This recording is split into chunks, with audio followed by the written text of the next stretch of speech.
الله العلي العظيم. بسم الله الرحمن الرحيم. الحمد لله رب العالمين والصلاة والسلام على سيد المرسلين أبي القاسم محمد وآله الطيبين الذين أذهب الله عنهم الرجس وطهرهم تطهيرا.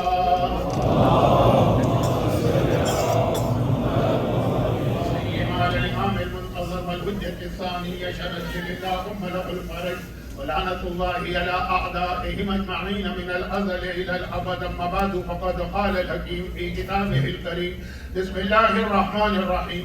ألف لام ميم أحسب الناس أن يتركوا أن يقولوا آمنا وهم لا يفتنون ولقد فتنا الذين من قبلهم فليعلمن الله الذين صدقوا وليعلمن الكاذبين.